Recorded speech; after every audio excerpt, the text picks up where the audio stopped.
10 bocoran soal CPNS 2026 berdasarkan pengalaman peserta. Ini ya. Oke, kita cek gimana soal-soal tersebut ya.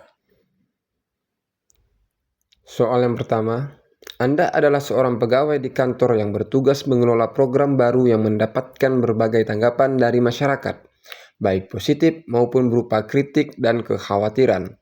Dalam menjaga komunikasi yang baik dengan masyarakat terkait program tersebut, apa yang akan Anda lakukan?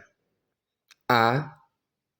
Menyusun laporan komprehensif tentang umpan balik masyarakat dan menggunakannya untuk evaluasi program. B. Mengadakan survei kepuasan masyarakat secara berkala dan menggunakan hasilnya untuk memperbaiki strategi komunikasi. C. Mendengarkan dengan cermat umpan balik, menanggapi kritik dengan solusi dan memberikan penjelasan atas kekhawatiran masyarakat. D. Menyediakan saluran komunikasi yang mudah diakses bagi masyarakat untuk memberikan umpan balik langsung. E. Mengadakan forum diskusi terbuka dengan masyarakat untuk memahami lebih dalam kritik dan saran mereka terkait program. Udah dipikirkan kira-kira jawabannya apa? Oke, untuk yang B itu 1 poin, yang D itu 2 poin, yang A 3 poin, yang E 4 poin, yang C 5 poin. Kita lanjut ke nomor 2.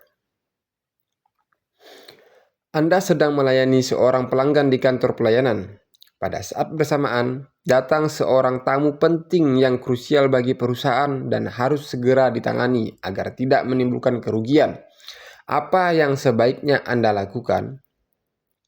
Oke, yang A, dapat melanjutkan pelayanan kepada pelanggan sambil menjelaskan bahwa setiap orang mendapat giliran. B. Mempersilakan tamu penting menunggu sebentar hingga pelayanan yang sedang berlangsung selesai dengan baik. C. Saya menyelesaikan pelayanan pelanggan yang sedang berlangsung dengan cepat, lalu segera melayani tamu penting. D. Saya meminta izin dengan sopan kepada pelanggan untuk sebentar mendahulukan tamu penting yang sangat krusial. Yang E.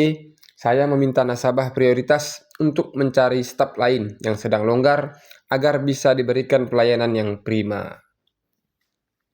Dipikirkan jawabannya? Oke, untuk E 1 poin, yang 2 poinnya itu di A, 3 poinnya itu di B, 4 poinnya di D, 5 poinnya di C. Ya. Oke, kita lanjut ke soal selanjutnya. Nomor 3. Anda sedang mendapat tugas yang harus segera diselesaikan dalam waktu singkat. Pada saat yang sama, pimpinan mengajak Anda ikut seminar yang dianggap bermanfaat. Apa yang sebaiknya Anda lakukan? A. Menyiapkan bagian utama tugas dengan cepat lalu menghadiri seminar sambil melanjutkan sisanya setelah selesai. B. Saya meminta izin dengan sopan agar seminar dapat diwakilkan oleh rekan lain, sehingga saya bisa fokus menuntaskan tugas secara menyeluruh. C. Saya tetap memilih menghadiri seminar dari awal sampai akhir, tanpa memprioritaskan penyelesaian tugas meskipun tenggat sudah dekat. D. Saya menjelaskan kepada pimpinan bahwa saya akan menyelesaikan tugas terlebih dahulu sebelum mengikuti seminar. Yang E. Mencoba mengerjakan sebagian tugas selama seminar berlangsung meskipun hasil akhirnya mungkin kurang maksimal. Oke, udah dipilih jawabannya? Oke. Untuk 1 poinnya di C, 2 poinnya di E, 3 poinnya di B, 4 poinnya di A, 5 poinnya di D. Saya menjelaskan pimpinan bahwa saya akan menyelesaikan tugas terlebih dahulu sebelum mengikuti seminar. Karena masih ada waktu ya. Kita lanjut ke soal nomor 4. Oke, Anda telah bekerja di perusahaan selama bertahun-tahun dan memiliki banyak pengalaman di bidang Anda. Namun, seorang rekan kerja baru yang bergabung beberapa bulan lalu dipromosikan ke jabatan yang lebih tinggi. Anda merasa kecewa karena promosi tersebut tidak diberikan kepada Anda, meskipun Anda telah lama mengabdi. Sikap Anda: A. Saya akan menjadikan pengalaman ini sebagai motivasi untuk meningkatkan kinerja dan menunjukkan kemampuan yang lebih baik. B. Saya akan meminta pertemuan dengan atasan untuk memahami alasan promosi tersebut dan meminta saran untuk mengembangkan diri. C. Saya akan menerima putusan tersebut dengan ikhlas dan tetap mendukung rekan kerja yang dipromosikan. D. Saya akan mengabaikan promosi tersebut karena merasa tidak ada gunanya lebih jauh. Yang E. Saya akan menyampaikan keluhan kepada HRD agar keputusan promosi bisa ditinjau ulang. Oke. Udah jawabannya, ini nomor 4. Untuk poin 1 di E, poin 2 di D, poin 3 di C, poin 4 di B, poin 5 di A ya. Jadi 5, 4, 3, 2, 1 ya. Jadi saya menjadikan pengalaman ini sebagai motivasi untuk meningkatkan kinerja ya. Jangan seuzon dulu ya, bilang orang dalam atau segala macam ya. Itu memang bos nggak suka sama kita. Oke, lanjut ke nomor 5. Di kantor Anda, 2 rekan sedang terlibat perdebatan sengit tentang politik sehingga suasana kerja menjadi tegang. Pada saat yang sama, Anda memiliki tugas penting yang tidak dapat ditinggalkan. Apa yang sebaiknya Anda lakukan? Ya, lanjut ngobrol ya. Tugas sebentar aja. Oke, opsi A. Saya mengajak rekan yang ribut untuk menunda perdebatan sampai jam istirahat agar pekerjaan tetap berjalan. Yang B. Saya menegur dengan sopan agar rekan yang ribut menghentikan perdebatan demi menjaga suasana kantor yang kondusif. Yang C. Saya melaporkan situasi ini kepada atasan dengan harapan suasana kerja bisa segera kembali kondusif dan produktif. Yang D. Saya berusaha menenangkan suasana dengan mengalihkan pembicaraan ke topik lain agar lebih netral, ya, agar rekan lebih tenang. Yang E. Saya tetap fokus menyelesaikan tugas sambil menjaga konsentrasi agar pekerjaan tidak terganggu oleh suasana ribut. Kira-kira apa? Oke, udah. Disimpan. Nomor 5 itu poin 1 di D, domba ya. Poin 2 di A, poin 3 di E, poin 4 di C, poin 5 di B ini. Saya akan menegur dengan sopan ya. Langsung ditegur tuh karena menyalahi aturan ya. Untuk nomor 6. Nah, di sini Anda adalah ASN baru di sebuah kementerian yang ditempatkan di divisi administrasi publik ya. Anda menyadari bahwa banyak rekan kerja di divisi ini tersebut lebih mahir dan berpengalaman dalam manajemen administrasi publik dibandingkan dengan Anda ya. Apa yang akan Anda lakukan? Oke ya. Untuk opsi A, saya mengakui keahlian mereka, bertanya tentang hal-hal yang belum saya pahami, dan berusaha mempelajarinya lebih dalam. Yang B, saya tetap tenang dan mengamati cara mereka belajar sambil menyimpan pertanyaan untuk diskusi di waktu yang tepat. Yang C, saya mengamati diskusi mereka dengan cermat dan mencari informasi tambahan dari berbagai sumber agar bisa mengejar ketertinggalan secara mandiri. Yang D, saya merasa minder dan memutuskan untuk tidak lagi berinteraksi dengan mereka agar tidak semakin merasa tertinggal. Ini jangan ya. Yang E, saya mencoba mengalihkan pembicaraan ke bidang lain yang lebih saya kuasai agar tidak merasa lebih rendah dari mereka. Oke. Dan dipikir-pikir jawabannya apa? Oke ya. Untuk yang poin pertama, poin 1 poin, itu di D, yang saya bilang jangan tadi ya. Terus di 2 itu E, 3 poin itu di B, oke 4 poinnya di C, 5 poinnya di A ya. Nah ini kita ke yang C. Keren sih juga ini C ya. Oke, lanjut ke soal selanjutnya nomor 7 ya. Teknologi informasi saat ini berkembang pesat dan sangat bermanfaat untuk mempermudah penyampaian informasi di perusahaan Anda, tetapi bisa disalahgunakan oleh karyawan untuk hal-hal yang bertentangan dengan tujuan perusahaan. Bagaimana sikap Anda sebagai pimpinan? A. Mempelajari teknologi informasi tersebut, kemudian menerapkan pada perusahaan. B. Menerapkan pada perusahaan untuk mempermudah komunikasi dan informasi antar departemen. C. Membuat batasan-batasan pada teknologi informasi agar tidak disalahgunakan kemudian menerapkannya pada perusahaan. Yang D. Akan mempelajari, membuat batas-batasan kemudian menerapkan pada perusahaan. Yang E. Mencari informasi tentang cara menggunakan teknologi informasi dan bagaimana membuat batasan dan menerapkannya pada perusahaan. Oke ya.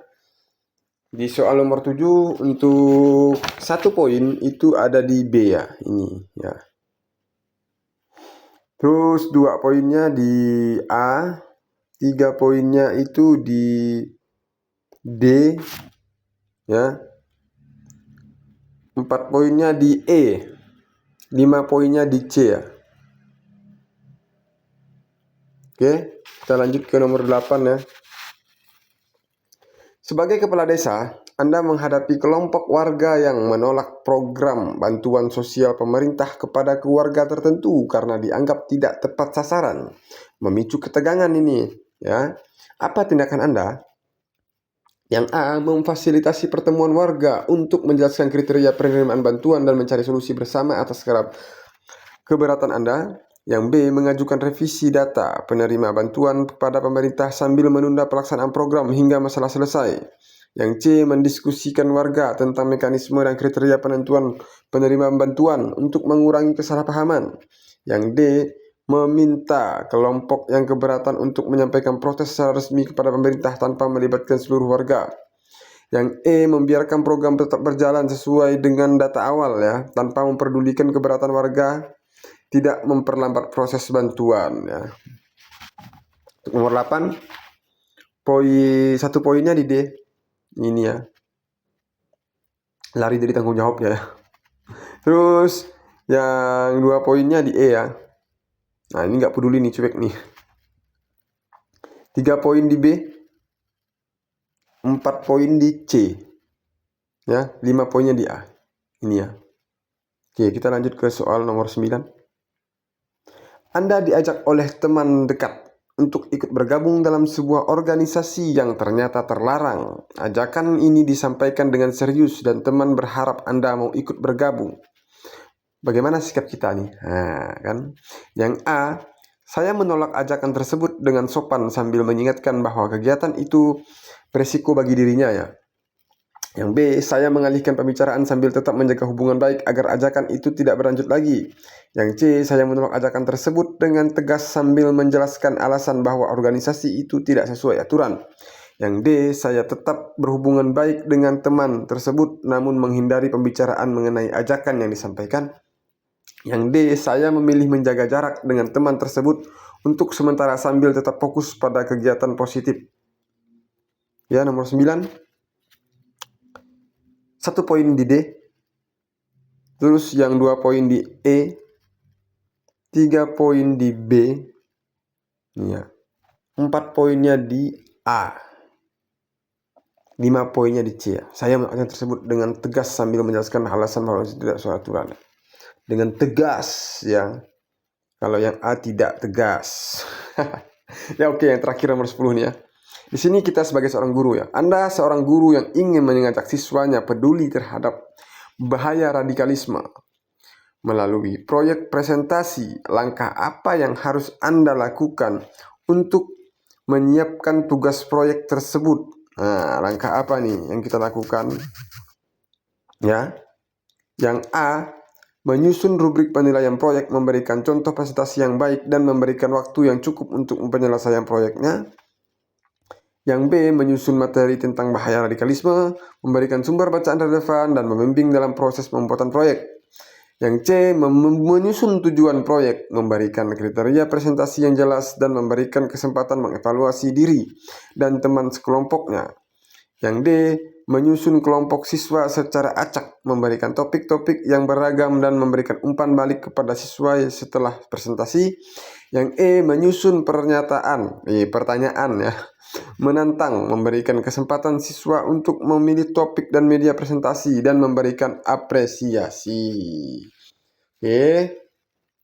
Untuk soal terakhir, 1 poin di A, ini 1 poin ya. Yang 2 poin di D, 3 poinnya di E, 4 poinnya di B, 5 poinnya di C. Oke, sekian untuk pembahasan hari ini ya. Hanya sedapatnya segini. Next kita cari lagi untuk bocoran soal TKMS ya. Untuk TKP-nya. Oke, terima kasih.